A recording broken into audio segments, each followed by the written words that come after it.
আমি কাউকে বলিনি কেউ নামাজ না পড়লে ভালো কথা বলতে পারবে না, বিরুদ্ধাচরণ করতে পারবে না, এগুলো তো আমি বলি নাই।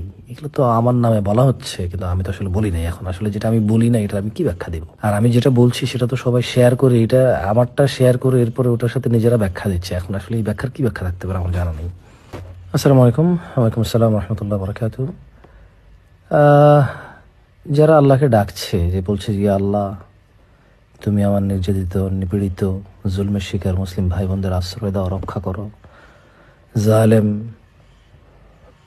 ইয়াহুদ নসারা, নিষ্পাপ মুসলিমদের হত্যাকারীরা, তুমি তাদের ধ্বংস করো। এই যে আল্লাহকে বলছে, আল্লাহর কাছে তো যাচ্ছে। এই বলার মাধ্যমে কিন্তু আল্লাহর কাছে পৌঁছানো হয়। আমি যখন বলি যে ইয়া আল্লাহ তুমি এটা করো, তার মানে আমি আল্লাহর কাছে গেছি। মানুষের আল্লাহের কাছাকাছি যাওয়ায় আমাকে এতটা আনন্দিত করেছে যে আমি তাদের সুপরামর্শ দিয়েছি যে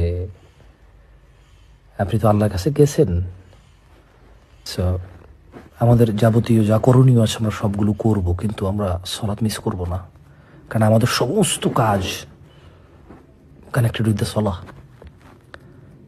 আমি কাউকে বলিনি কেউ নামাজ না পড়লে ভালো কথা বলতে পারবে না, বিরুদ্ধাচরণ করতে পারবে না, এগুলো তো আমি বলি নাই।